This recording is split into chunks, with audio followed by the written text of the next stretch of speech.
Hello, my name is Joel.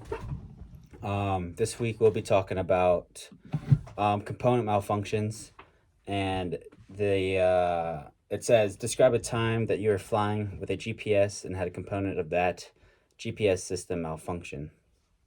So, um, I haven't had something very, um, I'd say, huge when it comes to GPS malfunctions or something that I struggled with a lot. Most of the time, besides just human error of plugging in something wrong or doing different points in the GPS, that I'm pretty spot on with GPS, and nothing really has affected me too much. Besides this one time when um, me and my instructor doing an IFR cross country, we were using autopilot, and this was in VFR, but we were in the IFR flight plan.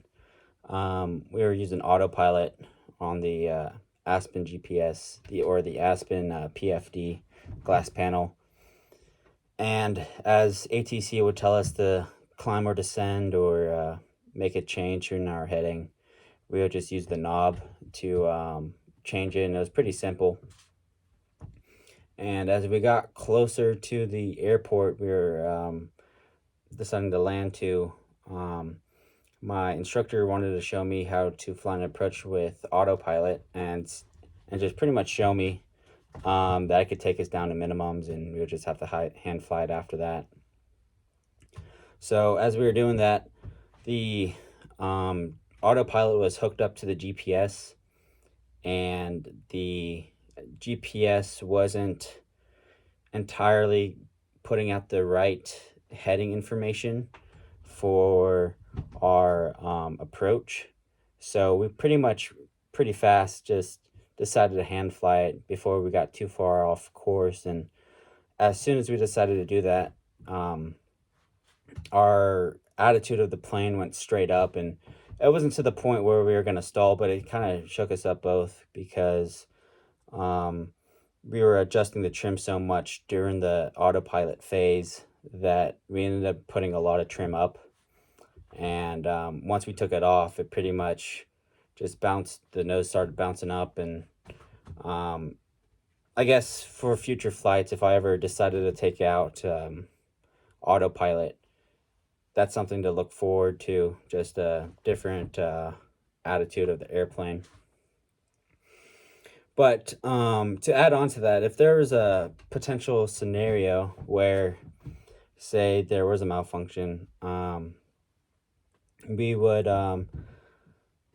say if we were flying an approach and during that approach we realized that we lost RAM, receiver autonomous integrity monitoring, then the best case scenario would be to go missed, and usually before the flights, um, you can see and predict the RAM outages, but you never know with GPS. You can always expect the worst if it randomly just goes out. That's why whenever I flight plan, I normally do VOR to VOR.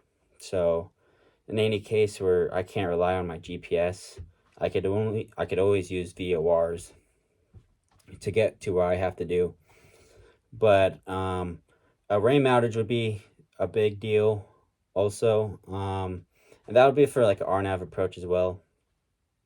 But for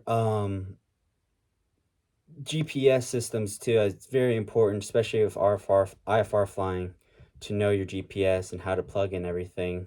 I went from a Garmin 480 that used to be an Apollo CNX, and I didn't use that type of GPS for my private pilots training.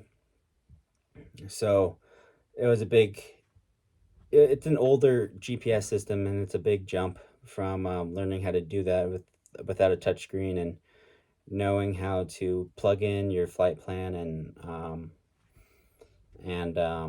knowing how to follow ATC directions with that GPS. And also with the G1000 too, it'd also be good to know, because G1000 is just the future of aviation, and at some point we will use it.